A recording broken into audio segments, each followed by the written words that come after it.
Hello everyone, welcome to speed mathematics. आप सबों का स्वागत है। आज हम लोग 26वां सेट कर रहे हैं सॉल्यूशन। पहला सवाल इसका देखेंगे। यदि किसी वस्तु के अंकित मूल्य पर 10% बट्टा देकर एक बट्टा दिया जाए और एक व्यापारी को 20% लाभ होता है। बट्टा देने के बाद भी 20% लाभ होता है। यदि वह 20% बट्टा दे तो उसे लाभ कितना होगा?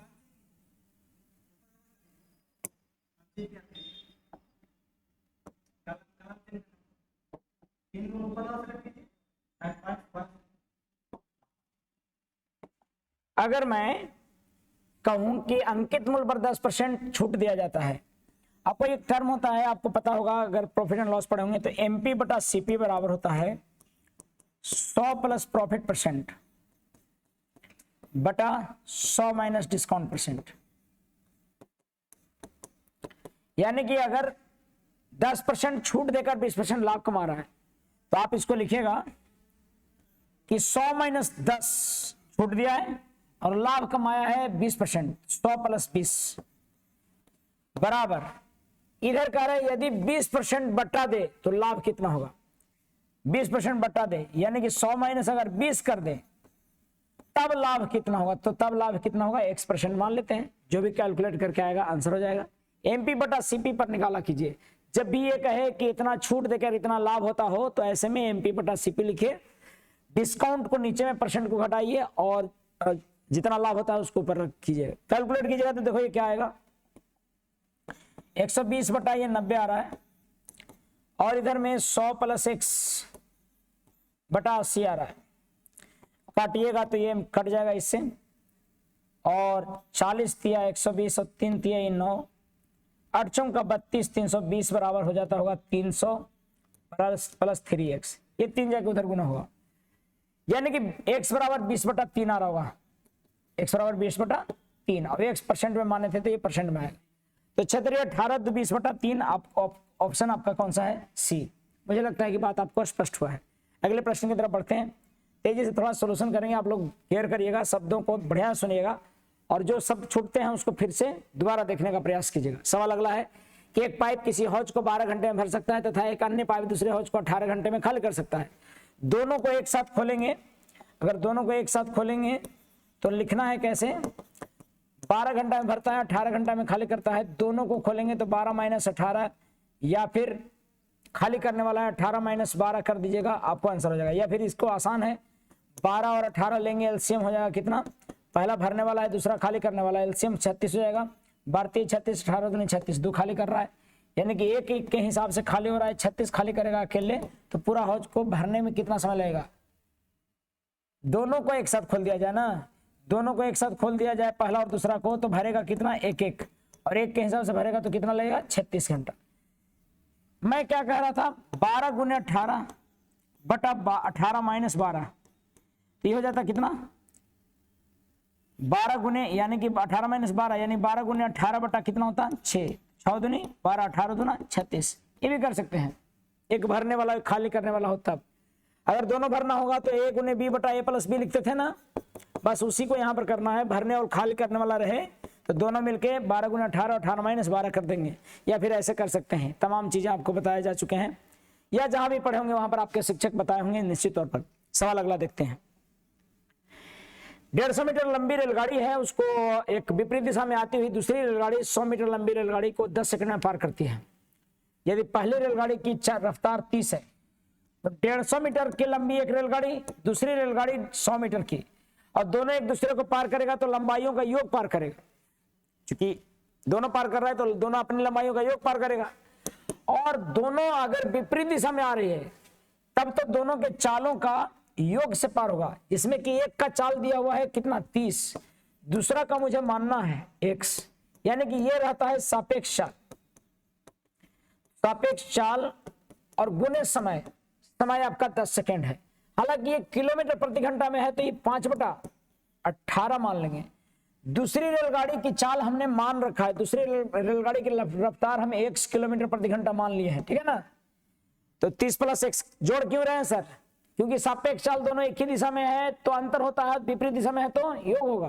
तो 30 प्लस x लेंगे। 5 बटा 18 का क्यों किए? क्योंकि ये मीटर, ये किलोमीटर पर आवर में है और ये समय दिया है किसमें, सेकंड में, तो इसको मीटर प्रति सेकंड में बदलने के लिए ऐसा किए 10 सेकंड से गुना कीजिएगा और कैलकुलेट कीजिएगा, आंसर आएगा। यानी कि यहाँ पर काट के देखिए, यहाँ 250 हो रहा होगा, 250 बराबर यहाँ पर देखिए 30 + x गुने ये गुने 25/9 हो रहा होगा, 25 नहीं है 10, 90 हो जाता होगा ये, और 30 + x बराबर 90। तो आप समझदार हैं, x बराबर आपको 60 हो जाएगा, आंसर आपका 60 किलोमीटर प्रति घंटा सी होगा। तो यहां पर लिखना है कुल दूरी बराबर सापेक्ष चाल गुने समय। दूरी बराबर चाल गुने समय वैसे भी होता है, लेकिन यूनिट देख लीजिएगा, अगर किलोमीटर प्रति घंटा में है तो मीटर प्रति सेकंड में बदलने के लिए 5/18 से गुना करेगा। जी हाँ, मीटर प्रति सेकंड में बदलने के लिए 5/18 से गुना करना पड़ेगा। अगला सवाल देखिए, दे रहा है एक धारा के अनुदिश कोई 8 घंटे में तय करता है और धारा के विपरीत कोई 10 घंटे में तय करता है। धारा के अनुदिश, धारा के दिशा में 8 घंटे में और धारा के विपरीत 10 घंटे में लौटता है वापस। यदि धारा की गति 1 है तो नाव के द्वारा तय की गई यात्रा की एक ही ओर की दूरी कितनी है। मतलब नाव द्वारा एक तरफ जितना यात्रा किया है ना, उसकी दूरी क्या है। केवल किसका चाल दे रखा है, ये धारा का चाल दे रखा है। तो एक काम करिए, आप सीधा लिखिए कि धारा का चाल x किलोमीटर प्रति घंटा और नाव का चाल y किलोमीटर प्रति घंटा। तो धारा का नहीं, नाव का चाल x मानिए और धारा का चाल क्या मानिए, y। धारा का चाल तो अगर एक ही दिशा में होगा तो दोनों जुड़ जाएगा। धारा के चाल, धारा के दिशा में ही नाव बह रहा है तो धारा धक्का देके बहाएगा उसको, यानी कि दोनों का योग। और विपरीत दिशा में बह रहा है तो नाव को धक्का देगा पानी और चाल कम करेगा नाव, विपरीत में आते रहेगा। तो नाव का चाल और धारा की दिशा में ये होगा x + y और धारा के विपरीत x - y। धारा के अनुदिश 8 घंटा में चलता है, जबकि धारा के विपरीत वापस लौटता है तब 10 घंटा में लगा देता है। समझ रहे, ये समय का अनुपात है, टाइम का। जैसे टाइम का अनुपात दिया रहेगा तो आप स्पीड का अनुपात निकालिएगा। स्पीड का अनुपात 5, ये कट जाता होगा, 4 दूनी 8, 5 दूनी 10। तो स्पीड का अनुपात जो लिखिएगा 5:4 लिखिएगा। ये किसका आ गया सर, x + y। देखो भाई, x + y का आ गया आपका 5 और x - y का अनुपात आ गया कितना, 4। तो अगर x निकालना होगा तो दोनों के जोड़ के दूसरे भाग 9/2 हो जाएगा, और y निकालना होगा तो दोनों को घटा के दूसरे भाग यानी कि 1/2 होगा। अब ये तमाम चीजें आपको समझने के लिए आपको थोड़ा सा बेसिक ले लेना है इसका। तो मैं यहां पर लिख सकता हूं कि x और y का अनुपात जो होगा ना, वो 9/2 अनुपात 1/2 होगा, जो कि मिलेगा आपको 9:1। यानी कि 9:1 आ गया, 9 आ गया नाव का और y यानी धारा का चाल आ गया 1। और 1 बराबर कितना दिल है, 1 बराबर दिया हुआ है आपका 1 किलोमीटर। तो 1 बराबर 1 किलोमीटर प्रति घंटा हो रहा है, तो 9 बराबर कितना, 9 किलोमीटर प्रति घंटा होगा। अभी कह रहा है कि धारा की दिशा में, धारा की गति 1 किलोमीटर, नाव द्वारा तय की गई यात्रा किधर, नाव द्वारा तय की गई यात्रा एक ही ओर, एक तरफ किस चाल से गया है। अगर धारा के साथे गया है ना तो x + y के जाएगा और 8 घंटा लेता है।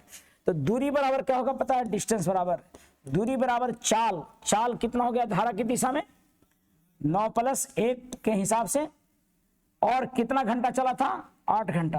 तो 8 घंटा तो 10 × 8 = 80 किलोमीटर दूरी चलता होगा।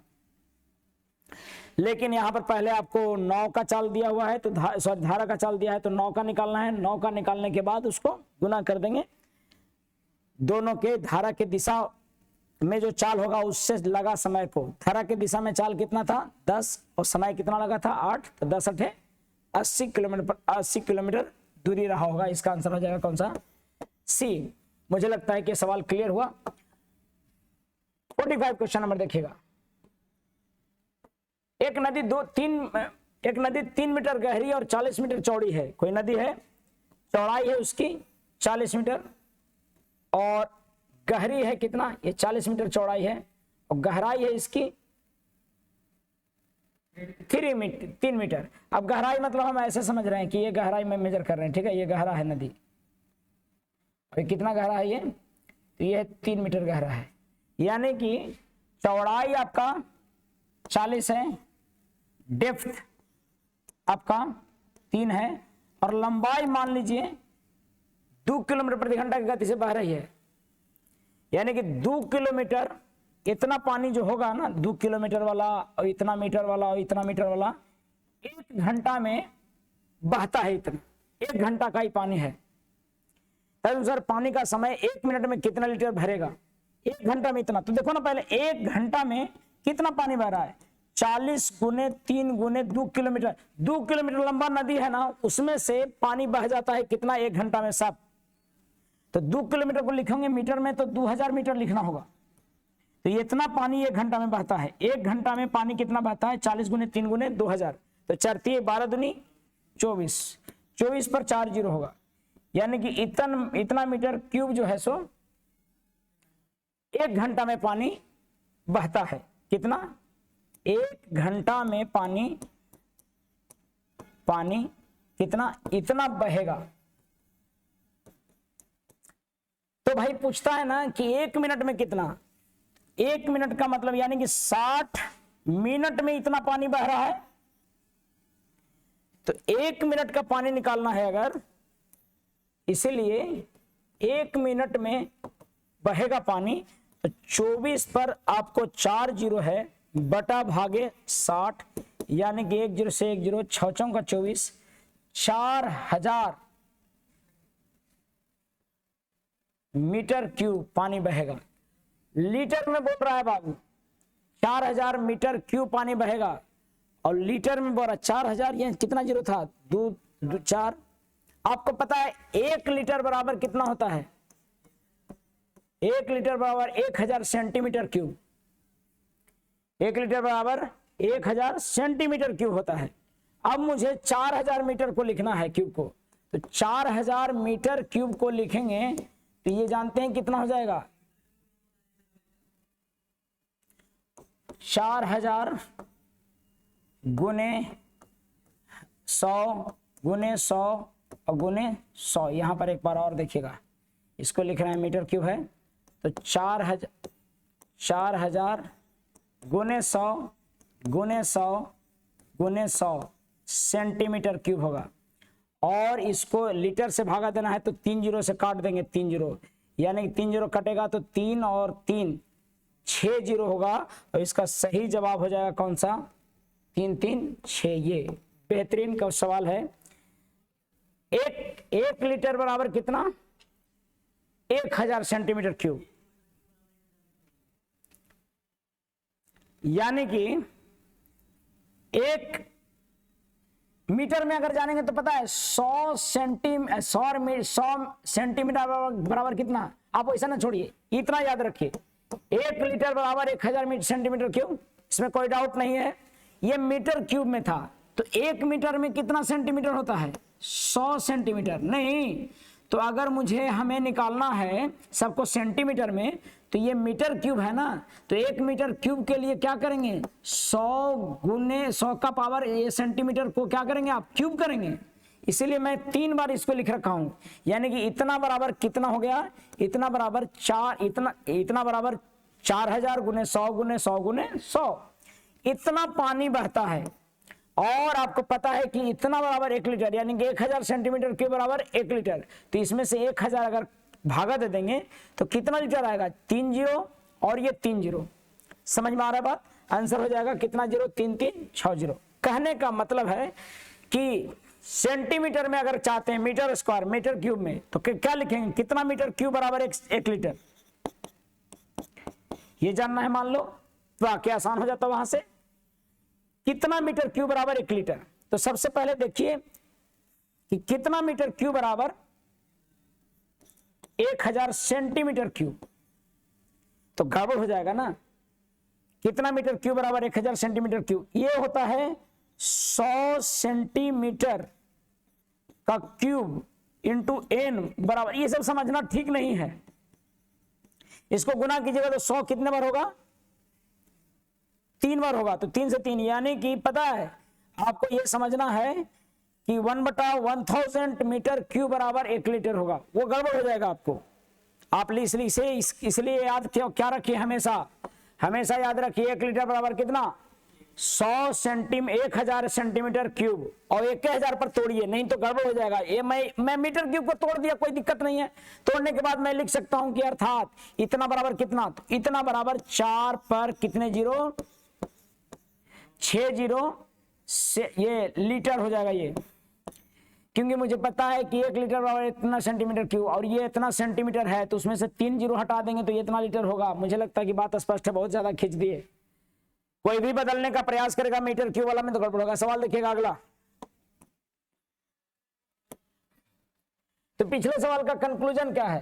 पहला बात तो ये कंक्लूजन हुआ कि आपको, पहला बात का ये कंक्लूजन हुआ कि पहले आपको क्या निकालना है, पहले आपको निकालना है वॉल्यूम, पहले वॉल्यूम निकालना है और फिर वॉल्यूम निकाल के ये बात समझना है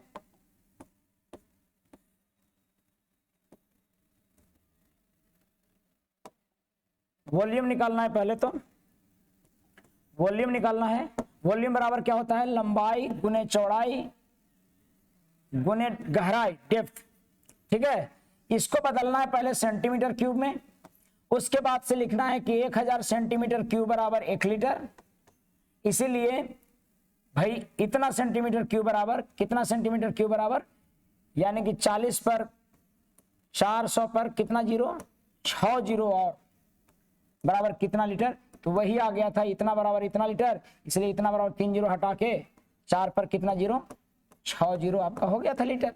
ये डाउट हुआ होगा, इधर थोड़ा ज्यादा समय लिए ना तो दिक्कत हुआ होगा, तो समझ लीजिए बात को। सवाल देखिए अगला। किसी विद्यालय में लड़कों और लड़कियों की संख्या में 5:3 का अनुपात है। 5:7 के अनुपात में कुछ नए लड़के लड़कियां भर्ती ले लिए, जिससे कि विद्यालय में विद्यार्थियों की कुल संख्या 1200 हो गई और लड़कों तथा लड़कियों की संख्या का अनुपात 7:5 हो गया। कह रहा है ना कि पहले बॉयज और गर्ल्स थे 5:3 में, लेकिन कुछ 5:3 में बॉयज शामिल हो गए, 5:7 में, और गर्ल्स शामिल हो गए कितने में, 5:7 में लड़के तथा लड़कियां विद्यालय में भर्ती हो गए, तब संख्या 1200 हो गया। और 1200 में बॉयज और गर्ल्स का अनुपात जानते हैं क्या होगा, 7:5 हो गया बॉयज और गर्ल्स का। ये तो आपको नहीं पता लग रहा, 7:5 1200 यानी कि 1200, 7:5 1200 यानी कि 700, और ये कितना 500, 7:5 1200 बराबर 12 बराबर 1200, तो ये 700, ये कितना 500। अब कह रहा है ना कि उसमें इसमें क्या हुआ कि 700 तब हुआ है जब किस अनुपात में आ गए हैं लड़के, 5:7 में आए लड़के हैं, ये आए लड़के हैं, और ये पहले से लड़के हैं। पहले से किस अनुपात में है, 5:3 में। कहता है कि नई भर्ती से पहले विद्यालय में विद्यार्थियों की संख्या क्या थी। मैं नए भर्ती से पहले क्या मान लूंगा, इसको मान लूंगा नए भर्ती से पहले 5x और 3x। अब जरा सोचिए बाबू कि इतना हो गया है, इसका मतलब इतना में से 5x और इतना में से 3x घटाएंगे, पहले वाला जो शुरू में था उसको हटा देंगे, तो जो नया आया है सो मिल जाएगा कि नहीं। नया कितना आया, नया आया 5:7 में आए, नए आए कितने 5:7 में, तो हुए 700 और 500। तो 700 में से 500 में से घटाएंगे 5x और 3x, तो जो पहले वाले थे संख्या जो आए थे सो मिल जाएगा। ये देखो पहले समझिए, ये जो हुआ सो क्या हुआ, 700 और 500 क्या हुआ, नए के आने के बाद कुल हो गया कितना 1200, जिसमें कि 700 हो गए लड़के और लड़कियां कितनी हो गई 500। तो हम जो शुरू वाला था वो घटा देते हैं अगर, तो जो नए आए थे उसका अनुपात मिल जाएगा कि नहीं। और सर शुरू वाला क्यों मान रहे हैं आप, क्योंकि नई भर्ती से पहले विद्यालय में संख्या खोज रहा है, तो नई भर्ती से पहले यही 5x और 3x था, और इसको घटाएंगे तो नया वाला जो आया है सो अनुपात निकल जाएगा।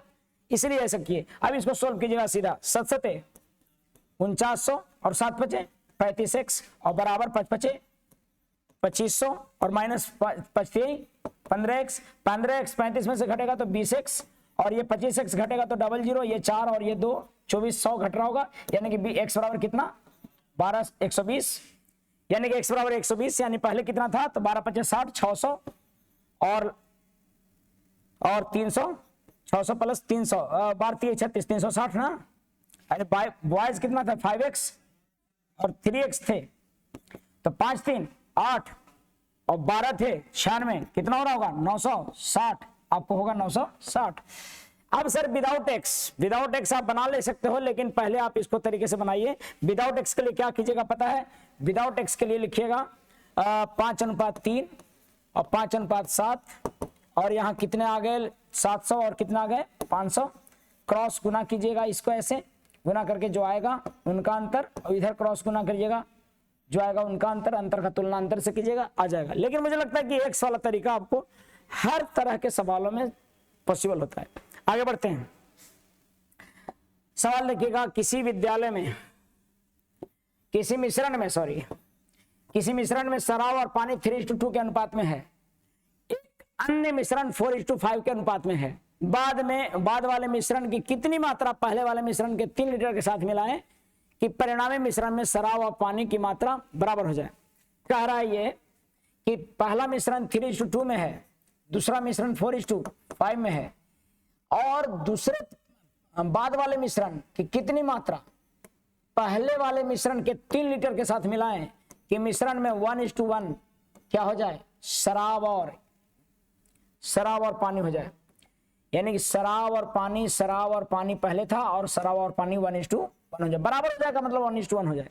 आपको सिंपली कोई ऐसा पदार्थ मान लेना है जो कि टोटल जोड़ के आता हो, जैसे 3 2 5, 5 से कटने वाला या 9 से कटने वाला और 2 से कटने वाला, 5 9 और 2 से कटने वाला कोई नंबर है तो 90 ले सकते हैं आप। क्या सही है? 5 और 2 और 9 से काटने वाला कितना 90 ले लेंगे। 90 लेंगे अगर कुल, तो उसमें शराब की मात्रा तीनों में निकालिए, पहला में, दूसरा में और मिश्रण में, तीनों में शराब की मात्रा निकालिए। अच्छा बताइए, 3 2 5 बराबर अगर 90 है, हमने कुल 90 माना, कुल माना कितना, सबको 90 90 मान लिया, कुल 90 माना, तो 5 बराबर कितना लीटर 90 लीटर, तो 1 बराबर 18, 5 बराबर 90 तो 1 बराबर 18, तो 38। पहला में शराब जो है वो 54 है, 5 और 9, 9 दूनी 18, सॉरी 9 दही है 90, टोटल 90 माने है ना, तो 5 4 9, 9 दही है 90, 10 चौका 40, 2 बराबर कितना 90, 1 बराबर 45, बीच में रखिएगा। तो मिश्रण को बीच में रखने से किस अनुपात में मिलाते हैं सो पता लगता है, चाहे वो शराब का निकाल लीजिए या फिर किसका, पानी का निकाल लीजिए।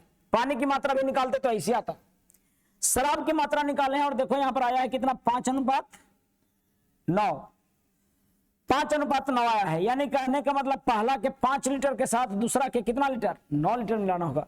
अब पहला के 5 लीटर है, सो कितना दिल है यहाँ पर 3 लीटर दिल है ये, तो ये वाला कितना है सो पूछ रहा है ना, तो 5 बराबर लिखेंगे 3 लीटर, इसलिए 9 बराबर कितना, तो 9 तिया 27/5 लीटर, यानी 5 5 25, 2/5 लीटर, यही आपका इसका आंसर हो जाएगा। कौन सा बी, अच्छा 2/3 है यहाँ पर, 2/5 होगा, ये वाला होगा, 2/5 है, 2/3 नहीं 2/5। क्लियर है बात? सो समझना ये है सर, ये कैसे आप कर रहे हैं, क्या माने हैं 9 माने हैं सबसे कटने वाला, क्यों, क्योंकि फ्रैक्शन में ना आए, और सबसे कटने वाला किसका मात्रा निकाले हैं, किसी एक पदार्थ का मात्रा निकालेंगे, या तो शराब का या तो वाटर का, तीनों बर्तन में, और फिर बीच में रख देंगे, मिश्रण को बीच में रखेंगे, बड़ा में से छोटा घटाएंगे। आपको बताया गया होगा मेरे एलिगेशन में, तो एलिगेशन का क्वेश्चन है, किसी को डाउट हो जाता है कोई भी टॉपिक का, तो क्या करेगा, उस जहां से पढ़े हैं उसके नोट्स निकालें, देखें ऐसा सवाल बताया गया है कि नहीं, बताया गया कि आपके सर किस तरह से बताए हैं, उसको भी ऑब्जर्व कीजिए। अगला सवाल देखते हैं। ये सवाल आपको कह रहा है, ये सवाल लेंदी सवाल बनता है, जो लोग भी बनाए होंगे प्रीवियस बुक यानी 2014-11 के क्रम में ये सब पूछा गया सवाल है। तो आपको दिखता है कि 600 को बांटना है ऐसे कि a के 2/5 भाग से 40 अधिक और b के 2/7 भाग से 20 रुपये अधिक और c के 9/17 भाग से 10 रुपये अधिक, आपस में क्या है, सब बराबर है।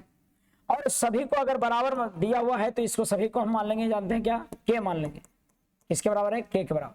तो a का मात्रा जानते हैं कितना हो जाएगा, k - 40 गुने 5/2 हो जाएगा, और b का मात्रा क्या होगा, k - 20 गुने 7/2 हो जाएगा। और आपको सी का मात्रा कितना होगा पता है, के माइनस ये वाला 10 जाएगा माइनस में और गुने 17/9 हो जाएगा। ठीक है, और इस तरह से ए का भाग जो निकालेंगे सोल्व करके, पहले सोल्व करके आपको कितना निकालना है, कितना के का मान हो जाएगा 100 रुपया। के का मान अगर 100 होगा तो 100 में से 40 घटाएंगे, कितना होगा, के सोल्व कीजिएगा तो के का वैल्यू कितना आएगा, इतना बराबर 600 लिखिए और सोल्व कीजिएगा तो के का मान कितना आएगा 100। और के का मान अगर 100 आएगा, जो भी सोल्व करके आएगा तो ए का वैल्यू निकाल लीजिए, यानी कि 100 माइनस 40 गुने 5/2, तो यहां पर कितना हो जाता है 60 गुने 5/2, यानी कि 30 बचे 150 रुपये, यानी कि आंसर हो जाएगा इसका 150 रुपये। लेकिन यहां पर थोड़ा सा जटिल होता है सोल्व करना, केयर करके सोल्व कीजिएगा। के बराबर 100 आना चाहिए और उसके बाद 150 कैलकुलेशन करके देखिएगा, खुद से बनाना ऐसी है सिंपल, थोड़ा सा लेंदी जाता है एग्जाम में, इसको छोड़ भी सकते हैं, कोई ज्यादा इशू नहीं है। अगले प्रश्न की तरफ बढ़ते हैं। 48 के बाद 49 कह रहा है कि किसी परीक्षा में 80% उम्मीदवारों ने अंग्रेजी में और 85% गणित में उत्तीर्ण हुए, जबकि 75% दोनों विषयों में उत्तीर्ण हुए। ठीक है, क्या कह रहा है, पास का दिल है, इंग्लिश में पास कितना 80, मैथ्स में पास कितना 85 और दोनों में पास कितना 75, दोनों वाला घटा दीजिए तो कुल पास हो जाएगा, दोनों में कुल पास, दोनों में कुल पास क्या लिखेगा, जो दोनों में पास है उसको जोड़िए और सॉरी अलग अलग पास है उसको जोड़िए और दोनों में पास है उसको क्या कर दीजिए, घटा दीजिए। यदि 45 विद्यार्थी इन दोनों विषयों में उत्तीर्ण अनुत्तीर्ण हुए हो तो कुल विद्यार्थियों की संख्या कितनी थी। तो पास का हम निकाल रहे हैं, फेल का नहीं। पास कैसे हो जाएगा, आप देखिएगा यहां पर घट के ये आपका आएगा 10 और ये 90 आएगा, यानी कि 90% जो लोग हैं ना सो क्या है, पास हैं। पास लोग अगर 90% हैं तो सोचिए जरा सा फेल लोग कितने होंगे, फेल हो गए 10% और 10% कितना दिया हुआ है, 10% दोनों में फेल हो गए और 10% कितना दिया हुआ है, 10% दिया हुआ है 45, तो 100% कितना हो जाएगा, 100% हो जाएगा। फेल 10% और 45 तो कुल कितना, कुल 100% मानते हैं तो कुल आपका हो जाएगा कितना 450। ये इस प्रश्न का जवाब है। समझ में आ रहा बात, 450 इसका सभी टोटल जो थे वो 450 लोग विद्यार्थियों की संख्या थी, जिसमें कि 450 का 90% और 450 का 10% यानी 45 पास थे और बाकी फेल थे। अगला सवाल की तरफ बढ़ते हैं। अगला सवाल कहता है 1.5 वर्ष का चक्रवृद्धि ब्याज जबकि वार्षिक रूप से संयोजित है। जब भी 1.5 वर्ष का ऐसे 2.5 वर्ष का रहेगा और वार्षिक संयोजित है, छमाही रहेगा तो थोड़ा सा, या आजकल देखो ज्यादातर देने लगा है 15 माह वाला, 8 माह वाला या 10 माह का, लेकिन अगर छमाही दिया हुआ है या तिमाही दिया हुआ है तो उसके अनुसार से करेंगे। लेकिन यहां पर दिया हुआ है कैसा, ब्याज वार्षिक रूप से संयोजित मतलब चक्रवृद्धि ब्याज, तो प्रिंसिपल आपका दिया हुआ है 6,000 रुपया, रेट दिया हुआ है 10%, टाइम दिया हुआ है 1.5 वर्ष। कैसे लिखेंगे, इसको लिख सकते हैं आप 1 साल के लिए 10% और आधा वर्ष के लिए जो ये होता है ना उसको 1 साल में कन्वर्ट करेंगे और यहां पर 1 साल के लिए लिखेंगे, जानते हैं क्या, रेट 10 गुने आधा यानी कितना परसेंट, 5%। और 10% का मतलब होता है 1/10। सारा कुछ बता रहे हैं, जिनका पढ़ा हुआ होगा उनके लिए बेहतर होगा। 1/20 होता है 1/5 का मतलब। और प्रिंसिपल से अमाउंट होने में क्या होता है, 10 से 11 होता है और वो 20 से 21 है ना। यानी कि अगर प्रिंसिपल 200 रुपया है तो अमाउंट कितना हो जाएगा, 231 अमाउंट हो जाएगा। प्रिंसिपल 200 है तो अमाउंट कितना 231। और यहां पर दे रखा है कि भाई साहब ये जो आपका है 200 वो दिया हुआ है कितना 600 रुपया, 6,000 रुपया। 200 बराबर 6,000 रुपया है। तो क्या पूछ रहा है, चक्रवृद्धि ब्याज, जब ब्याज कितना होगा जबकि वार्षिक रूप से संयोजित है, ब्याज कितना हो रहा है 31 रुपया। प्रिंसिपल दिया हुआ है, रेट दिया हुआ है, टाइम दिया हुआ है और ब्याज पूछ रहा है। क्या पूछ रहा था यहां पर, चक्रवृद्धि ब्याज पूछ रहा है। चक्रवृद्धि ब्याज सर पता कैसे लगता है, चक्रवृद्धि ब्याज और संयोजित वर्ड है, कंपाउंडेड इंग्लिश में होता है ये। तो आप निकालिएगा 200 बराबर 6000 निकालना है आपको CI, यानी कि 31 से गुना कीजिएगा निकल जाएगा CI। 2 से कितने बार में, 30 बार में, 3 3 3 9, 930 रुपया। ये हुआ आपका आंसर 930, सही जवाब C। अगले प्रश्न की तरफ बढ़ते हैं। सवाल 51 कह रहा है कि कोई धनराशि साधारण ब्याज की किसी दर से 8 वर्ष में 2900 और 10 वर्ष में 3000 हो जाता है। 8 वर्ष में यानी कि शुरू से 8 वर्ष में ना, प्रिंसिपल कोई रहा होगा वहां से 8 वर्ष में क्या हो रहा है, ये 8 वर्ष में हो रहा है बाबू, आपको पता है कितना, 8 वर्ष में हो जा रहा है 2900 रुपया, ठीक है। और यही 10 वर्ष में, 10 वर्ष में कितना हो जा रहा है, 3000 हो जा रहा है। कहने का मतलब ये हुआ कि 2 वर्ष में कितना हो जा रहा है, 2 वर्ष में 2900 से 3000, यानी कि प्रिंसिपल और अमाउंट का अनुपात, यानी कि देखो शुरू में ये प्रिंसिपल है तो ये अमाउंट है, ये शुरू के लिए प्रिंसिपल है तो इसके लिए ये वाला अमाउंट है 8 साल वाला। ये साधारण ब्याज की चक्रवृद्धि ब्याज है, साधारण ब्याज अगर है तब तो ये करने की आवश्यकता नहीं है। यानी कि 2 साल में कै रुपया ब्याज, 2 साल में कितना रुपया ब्याज, 2 साल में ब्याज कितना, यहां पर सिंपली कहना है कि 2900 रुपया था, 8 वर्ष में 2900 रुपया था, तो 10 साल में कितना हो गया, 10 वर्ष में कितना हो गया 3000। तो 2 साल में ब्याज कितना, 2 वर्ष का ब्याज कितना, 2 वर्ष का ब्याज कितना 100 रुपया। और दर निकालना है, रेट बराबर क्या होता है, सुनिए रेट का ब्याज का अंतर कितना, आप एक काम कर सकते हैं रेट भी मान सकते हैं, ज्यादा समझ में नहीं आ रहा है तो क्या करना है कि 8 वर्ष का 2 वर्ष का ब्याज आ रहा है आपका कितना रुपया, 100 रुपया। तो 8 साल का ब्याज कितना हो गया, 8 साल, ये अमाउंट हो था क्या, इतना रुपया अमाउंट था, तो कहने का मतलब 2 वर्ष का ब्याज 100 रुपया, तो 8 वर्ष का ब्याज 2 चौका 8, 400 रुपया, 800 रुपया। तो प्रिंसिपल कितना हो जाएगा, 2900 माइनस कितना 400, यानी कितना 2500। अब 2500 प्रिंसिपल हो गया तो रेट कितना हो जाएगा, रेट बराबर हो जाएगा ब्याज गुने 100, यानी ब्याज हम मान लेते हैं 100 रुपया गुने 100, या फिर ब्याज अगर मान लीजिए 400, ब्याज 400 गुने कितना 100, तो समय 400 मानेंगे तो कितना मानना होगा 8, और गुने मूलधन कितना 2500, गुना करिएगा जो आएगा सो आंसर होगा रेट का, यानी कि 25 00 से 00 25 80 216 बार में लिखेगा, यानी कि 2% यहां पर आंसर आता होगा। हाँ देखो मैं जो कर रहा था ना वो CI के लिए था, वैसे CI के लिए, ये किसके लिए है, ये SI के लिए। तो SI का कोई झंझटे नहीं है, SI हर साल बराबर होता है, 2 साल का 100 रुपया है तो 1 साल का 50 रुपया SI होगा, 2 साल का SI कितना। अच्छा सर आप अमाउंट घटा रहे हैं, ये वाला क्या लिखा हुआ है अमाउंट, मृषधन का अंतर क्या होता है ब्याज, मृषधन का अंतर क्या होता है ब्याज, इसलिए मृषधन घटाए ना दोनों का, 2900 मृषधन और 3000 मृषधन दोनों का घटाएं तो अंतर क्या आया, ब्याज आया, मृषधन का अंतर ब्याज आ रहा है, इसीलिए लिख रहा हूं कि 8 साल का मृषधन इतना और 10 साल का मृषधन कितना 3000, तो 2 साल का ब्याज कितना 1000, तो 8 साल का ब्याज कितना 400, 2 चौका 8 1 400, तो प्रिंसिपल हो जाएगा 2500, रेट निकल गया इस तरह से। अगला देखते हैं सिंप्लीफिकेशन का, बेहद आसान सिंप्लीफिकेशन फिर से दे रहा है। ये सवाल कहता है कि इतना बराबर निकालिए, ये तोड़िएगा तो क्या मिलेगा पता है, इसका स्क्वायर कीजिएगा तो ये हो जाएगा आपको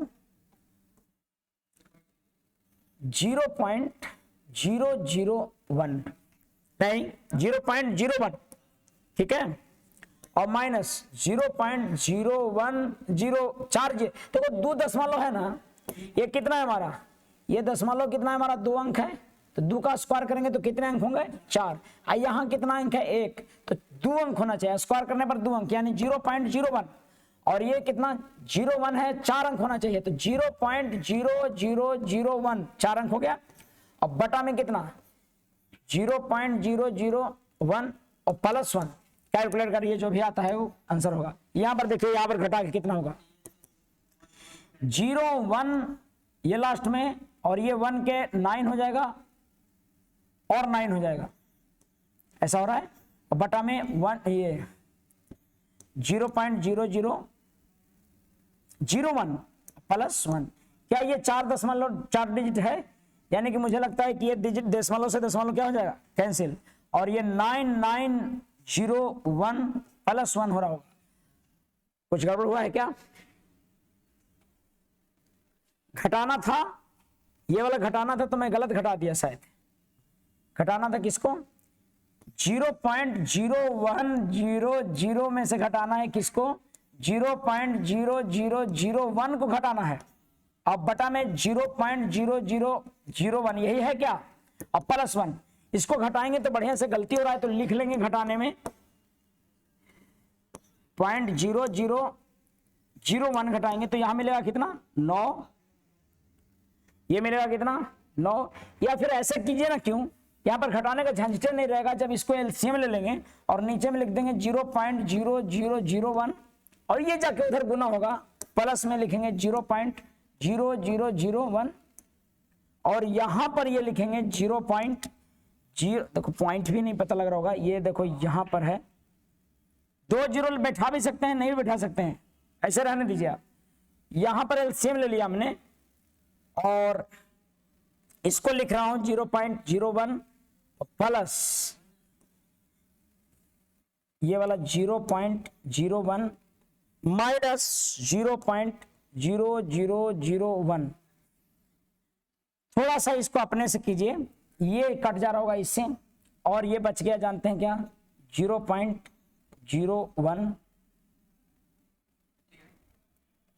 और क्या बच रहा है पता लग रहा है? 0.01 है, सो 0.01 बटा 0.0001 और 3 ये 4 जीरो ये 2 जीरो, तो यानी कि हो जाएगा 100 आंसर इसका। कोई है 100? तो केवल इसमें पॉइंट है। हालांकि हम लोग क्या कर सकते हैं कि यहीं पर सिंपली निकाल सकते हैं, एक बार जोड़ के एक बार घटा के भी, उस तरीके से भी, लेकिन हमको लगता है कि आसान है, कोई दिक्कत नहीं है। घटाइए, दशमलव का ध्यान रखिए, एग्जाम में दिक्कत हो जाता है कई बार। 0.01 है, यहां पर माइनस ये करने की आवश्यकता नहीं है घटाने की, क्योंकि एलसीएम लेंगे तो फिर वो कट जाने की संभावना है। अगर नहीं कटने का रहता तो यहां पर क्या करते, ये कितने जीरो लेते, यहां पर हम ले लेते कितने जीरो और, क्योंकि कितना अंक घटाना है 4 अंक, तो इसको हम 2 जीरो और लेते, इसलिए लिए हुए थे। नहीं तो यहां पर तो डायरेक्ट एलसीएम लेके कट जा रहा है, इसलिए लेना नहीं पड़ा। आंसर कितना हो जाएगा? 100। जिनको भी दिक्कत करता है उसको बारीकी से लिखिए, चूंकि ये सब सिंप्लीफिकेशन का क्वेश्चन है, जितना बेहतरीन करेंगे उतना समझ में आएगा। और अपने से करके देखें।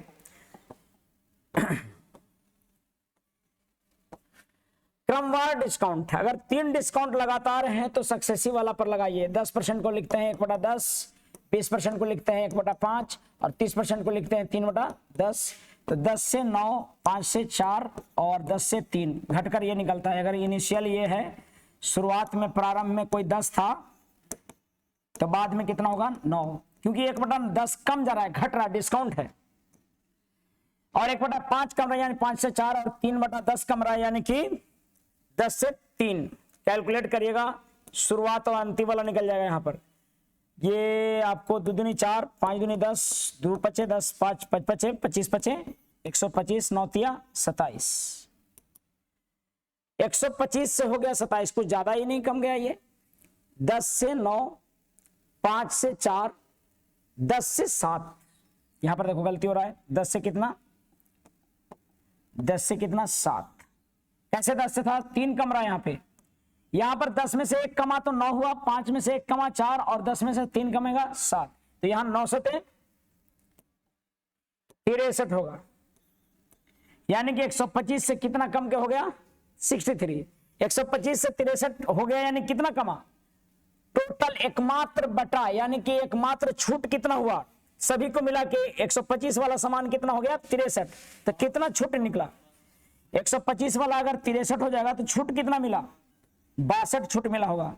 और 62 कितना में छूट मिला? 125 में, गुने कितना? 100%। कैलकुलेट करिएगा तो ये टोटल डिस्काउंट परसेंट बराबर कितना होगा?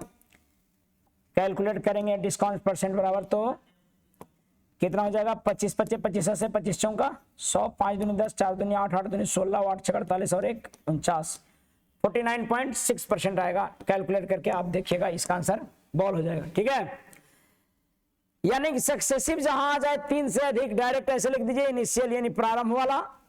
ये आप लिखिए कि प्रारंभ में कोई वैल्यू कितना था और बाद में कितना था। 10 प्रारंभ में होगा तो 1 कमेगा तो 9 होगा, 5 होगा तो 1 कमेगा तो 4 होगा, 10 से 7 हो। केयर कीजिएगा 3 था, कम रहा था, मैं लिख दिया था डायरेक्ट 3। सवाल आगे देखिए, किसी समूह में 8 सदस्य जिनका औसत उम्र 24 वर्ष है। 8 सदस्य जिनका औसत उम्र कितना है 24 वर्ष, और उसके समूह के एक सदस्य जिसका उम्र कितना 56, उसके स्थान पर राजेश का उम्र शामिल कर लिया जाए तो औसत 21 वर्ष हो जाता है। सोचो जरा, 8 वर्ष का उम्र 24 था, लेकिन 26 वाला चला गया, 56 वाला चला गया और एक नया राजेश का उम्र आ गया तो औसत कितना हो गया 21। तो समझ रहे हो औसत कितना हो गया नया का, नया औसत कितना हो गया 21। तब पता है कैसे हुआ होगा, सबसे पहले तो जो गया है वो नहीं समझ में आता तो लिखिए 8 लोगों का औसत कितना, 8 लोगों का औसत कितना 24, और आपको कितने लोग 8 ही लोग हैं, और नया औसत कितना हो जा रहा है 21। तो समझ पा रहे हैं क्या हुआ होगा, अगर कैलकुलेशन करते हैं तो 24 गुने 8 माइनस 56 और 56 बराबर कितना, प्लस राजेश का उम्र ना, बराबर 21 गुने कितना 8, ऐसे हो जाता होगा, 21 गुने 8 हो जाएगा। तो 21 गुने 8 करेंगे तो यहां पर कितना हो जाएगा, ये r प्लस r बराबर r 56 प्लस r माइनस ये जो आएगा उधर जाएगा, या फिर इधर ले आइए ना, r प्लस 56 कर दीजिए उधर, यानी कि r रहने दीजिए, ऊपर में प्लस क्या कीजिए 56 कीजिए, और इधर कीजिए 24 माइनस 24 गुने 8 और माइनस 21 गुने 8, ये प्लस कर दीजिए। कैलकुलेट कीजिएगा तो यहां पर जानते कितना मिला 8 3 की 24 प्लस r बराबर कितना 56, r बराबर कितना हो जा रहा होगा 32। लेकिन सर ये वाला नहीं समझ में आ रहा है, तब हालांकि समझना चाहिए, 24 लोगों का औसत, 8 लोगों का औसत 24 था तो 24 गुने 8 हुआ, जिसमें कि 56 वाला चला गया और राजेश नाम का व्यक्ति, आर नाम का व्यक्ति आया, तो सभी का औसत जानते हैं कितना हो गया 21, आदमी 8 के 8 रह गया, यानी कि 21 गुने 8 सोल्व किए आया। यहां कैसे सोचना है सर, देखो भाई, सभी जो राजेश, अगर ये व्यक्ति 56 वाला गया है तो राजेश को तो सबसे पहले 56 लेके आना चाहिए था ताकि औसत मेंटेन करता, 56 लेके आता तो औसत मेंटेन करता, वो नहीं लेके आया। वो कितना कम लेके आया होगा कि सब में से कितना कम गया 3 कम गया, 24 21 रह गया ना, तो 3 के कितना कम लेके आया होगा, तो 38 की 24 कम लेके आया होगा, और 56 में से 24 घटाएंगे कितना आएगा 32, यानी कि राजेश का उम्र निकालना है, 56 लेके आता तब तो औसत मेंटेन रहता, सबके लिए 3 कम लाया और औसत 21 हो गया, यानी 24 से 21 हो गया, यानी कि 3 कम लाया, और 8 लोगों में 3 कम लाया होगा तो 8 3 की 24 कम लाया होगा। अगर समझते हैं तो इतना ही में बनेगा, नहीं समझते हैं तो आपको वो बनाना पड़ेगा। ठीक है, मुझे लगता है कि बात स्पष्ट है। अगला प्रश्न की तरफ बढ़ते हैं।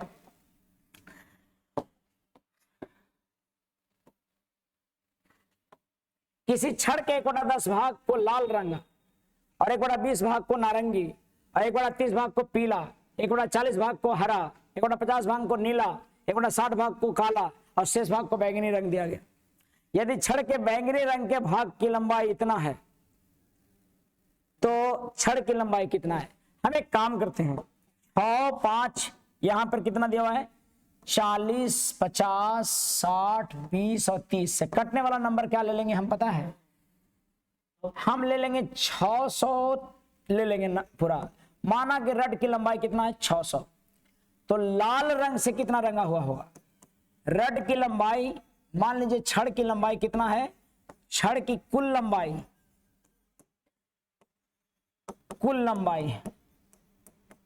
छड़ की कुल लंबाई कितना है, मान लीजिए छड़ की कुल लंबाई 600, तो लाल रंग का कितना होगा, लाल रंग कितना भाग होगा? छड़ का 1/10वां भाग लाल रंग से रंगा गया, तो 1/10वां भाग 60 मीटर का, और 1/20वां भाग नारंगी रंग से, नारंगी से कितना 1/20वां भाग 30, 1/40वां भाग इसका आपको हरा रंग से, 1/40वां से कटेगा क्या? नहीं कटेगा, इसको 112 मान लो, पीला छूट गया। 40 से करेंगे तो 4 से नहीं कटेगा, 15 चौका 60, हाँ कट जा सकता था। हरा छूट गया क्या कोई? 1/30 पीला छूट गया, पीला देखिएगा, पीला रंग कितना लेंगे? 1/30 लेंगे तो कितना होगा? 20, और एक हरा जब रंग लेना है तो क्या लेंगे? 1/40 तो कितना? 15, और नीला रंग लेंगे तो कितना लेंगे? 12 × 50 60, 12, और काला लेंगे तो कितना लेंगे? सबका इतना का भाग करते जाइए, इतना का मैंने जिस तरह से भाग किया कितना, इसका मैं भाग किया 1/10, इसका भाग किया कितना? 1/20, इसका भाग किया 1/30, इसका भाग किया मैंने 1/40, और इसका एक और किया है नीला वाला कितना था? 50, और 1/60 काला का, इसका 1/7, तो कितना? 10। अभी कह रहा है ना कि बैगनी वाला का 12.08 है, बैगनी, बैगनी मेरे अनुसार कितना है? बैगनी, बैगनी तो है ही नहीं इसमें, लेकिन यहां पर नीला को बैगनी कहा गया, शेष रंग से, सॉरी यहां पर बोल रहा है शेष भाग बैगनी रंगा गया, तो जोड़ लीजिए इसको, 60 30 90, 90 10 100, 100 और 20 120, 120 और आपको 27 147, 147 भाग हुआ, 147 ये सब टोटल हो गया। एक बार और देखिए, 60 30 90 90 10 100, 100 20 120, 120 और 10 10 20 120 और 20 140, 140 और 7 147, यानी 600 में से 147 कुल रंग है, यानी कि बैगनी शेष है। तो बैगनी शेष कितना हो गया? 7 3 10, बच गया 9 में से 4 गया 5, 453, 453 क्या है? बैगनी है। यदि बैगनी रंग के भाग की लंबाई इतना है तो यानी कि लिखिएगा कि 453, सेट बढ़िया था बाबू, 453 है, सो 12.08 मीटर का है। तब कुछ क्या निकालना है? कुल छड़ कितना का? 100 का। तो यानी कि अगर सेट में जिनका भी इसका खराब नंबर आया होगा, इतना बटा कितना कर दीजिए? 100, 00 से 00, 4 3 12 नहीं कटेगा, 6 से कट जा रहा है क्या? ये नहीं कटेगा, 3 से कट जाएगा क्या? 5 और 9 3 12, हाँ 3 से कटेगा, 3 एकम 3, 3 5 15 और 3 एकम 3 है ना जी, तो 3 दूनी 6, और नहीं कटेगा क्या? कटना चाहिए, और इसको काटिएगा अगर तो 8 बार में कटेगा ये, और 8 दूनी 16 हो जाएगा। क्या सही है बात? आंसर कौन सा हो जाएगा? ऑप्शन ए हो जाएगा आंसर इसका। तो बाबू इतना लंबी है, थोड़ा सा समय लगा, 3-4 सवाल आज मिले हैं जो कि परेशान करने वाले हैं। मैं लगातार लगा हुआ हूं, और ऐसे सवालों में क्या होता है कि त्रुटि होने की संभावना रहता है, छोटे छोटे गलतियां हो जाएंगी, इसीलिए थोड़ा सतर्क होकर कम ही क्वेश्चन बनाए, लेकिन ठीक ठाक सवाल। देखो फिर से दिया है बढ़िया सवाल। किसी लड़के को किसी भिन्न को 7/9 बताने को कहा गया, गलती से उसने 6/9 से भाग दे दिया। 6/7 से गुना करने को कहा गया, भिन्न का करने को कहा गया। भिन्न का मतलब क्या? भिन्न का 6/7 करने को बताने को कहा गया, तो गलती से भिन्न को इतना से क्या कर दिया? भाग दे दिया, तो सही उत्तर से इतना अधिक मिल गया। तो भाई मान लीजिए x को गुना करने को कहा था 6 से 7, और गलती कर दिया x गुने कितना? 7/6 कर दिया, भाग दे दिया, यानी कि 7/6 कर दिया ना, तो सही उत्तर से मिल गया 13/70 अधिक। सही उत्तर से ये अधिक मिल गया। अच्छा, यानी कि 7x गुने 7x/6 में घटाएंगे तब ये मिलेगा आपको। सही उत्तर आपका ये था, और गलती से गुना करके भाग दे दिया, तो अंतर कितना का हो गया? 13/70, 13/70। कैलकुलेट कीजिए, 7 7 49x माइनस 36 100 हो जाएगा, 7 छक 42 बराबर आपको 13/70 है। आपको काटिएगा तो मिलेगा, ये जानते हैं क्या, 7 छक 42, 14 तिया 42 और 14 पचे 70, 13 तिया 39 हो जाएगा, इधर जाके 3 और 5 से गुना करेंगे इसमें, ये 9 6 यहाँ पर कट जाएगा तो घटेगा कितना 13, 13 पचे 65 एक्स होगा, और एक्स बराबर 13 तिया 39 और 13 पचे 65, 3/5 जो भी आता होगा 3/5 इसका आंसर आ रहा है। तो थोड़ा सतर्क होकर काम कर लीजिए, आंसर बी हो गया। भागा कहेगा तो पलट के गुना कीजिए, गुना कह रहा है तो सीधा सीधा गुना। आगे देखते हैं सवाल, देखिएगा अगला 57 एक साइकिल 500 चक्रों में 11, बहुत बढ़िया सवाल दिया है इसका सारा सेट क्वेश्चन। एक साइकिल का पहिया 5000 चक्रों में 11 किलोमीटर की दूरी तय करता है, और पहिए की त्रिज्या कितना है, यदि देखो तो एक बार चक्कर लगाता है ना, पाई माना बराबर मानना है 22/7, एक चक्कर लगाता है तो पता है कितना दूरी तय करेगा 2πr, और 500 चक्कर लगाता है तो इतना गुने 5000 चक्कर लगाता है तो इतना गुने 5000, और 11 किलोमीटर है तो 11 पर कितने जीरो 3 जीरो, यही हो रहा होगा। ये आएगा मीटर में, अगर सेंटीमीटर में बदलना है तो मीटर में बदलने के बाद 1 2 जीरो और इस पर काटिएगा मिल जाएगा, काटिएगा तो यहां 3 जीरो से 3 जीरो कैंसिल, 5 दूनी 10, तो 10 दहिए 100, 1 जीरो कट जाएगा 10 बार में, यानी कि 110 बराबर 22/7 गुने आर आ रहा है। तो 22 5 दहोतल से 7 पचे 35 आ जाएगा यहाँ पे, और आंसर हो जाएगा आपका बोल। 57 नंबर क्वेश्चन था। अगला बढ़ते हैं, ये क्या कीजिएगा, एक चक्कर में आपको ये जो हुआ है सो एक चक्कर का है, एक चक्कर में ऐसा होता है तो 5000 चक्कर में कितना। आगे बढ़ते हैं सवाल अगला, 290 और 660 महत्तम समावर्तक 10 है, तो लघुत्तम समावर्तक कितना है। भाई संख्या दुगो दिल है ना, 290 दिल है पहला संख्या, दूसरा 660, तो पहली गुने दूसरी बराबर HCF यानी 10 गुने LCM, तो LCM निकल जाएगा यहां से सीधा, 1 जीरो से 1 जीरो कैंसिल, और 11 से 9 6 54, 4 वाला एक ही दो ऑप्शन में है, 1914 डबल जीरो, तो एक ही जीरो हो जाएगा, ऑप्शन हो जाएगा ए। एक क्यों होगा पता है आपको, क्योंकि इसमें होना चाहिए 1 जीरो और 1 जीरो है यहाँ पे, यहाँ डबल जीरो है, तो यही आंसर हो जाएगा। और लास्ट में 9 6 54, 9 6 54, लास्ट में 4 वाला एक ही वो है, ये था ऑप्शन, इसके 1 जीरो है। मुझे लगता है कि 59 आपको समझ में आया है। अगला सवाल देखिएगा, राजू की लास्ट में देखो आसान, देखो अगर मान लो कि कुछ सवाल टफ भी लग रहे हैं तो छोड़ छोड़ के आगे बढ़ के और बना सकते थे आप। रामू की आय मोहन की आय का 25% अधिक है, देखो मोहन 100 है तो ये 25% अधिक कह रहा है इसका।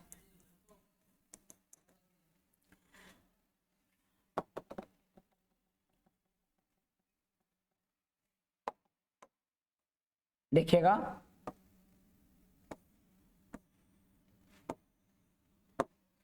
कह रहा है कि रामू की आय मोहन की आय से 25% अधिक है, तो मोहन की आय कितना है 100, तो रामू की आय कितना 125, रोहन की आय सॉरी रामू की आय रोहन की आय से, ये रोहन है और ये रामू है,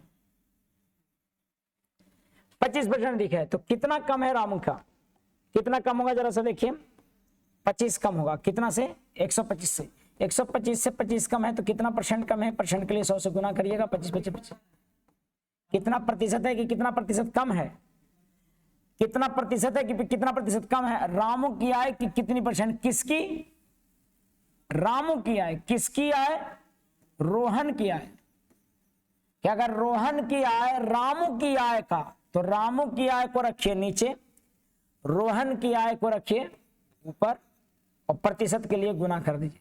कमी नहीं कह रहा था यहाँ पर कह रहा है कितना प्रतिशत है, कितना कम है नहीं, 25 पचे 25 चौका 100 और 25 पचे 25 से, और 20 पचे 100, 20 चौका 80 हो जाए।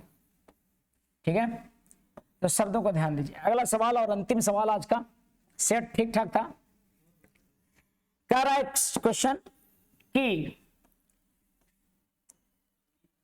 अमित किसी काम का आधा भाग 7 दिन में, आधा भाग 7 दिन में करता है, यानी कि पूरा भाग 14 दिन में करता है, जबकि आलम इसी काम का आधा भाग 9 दिन में।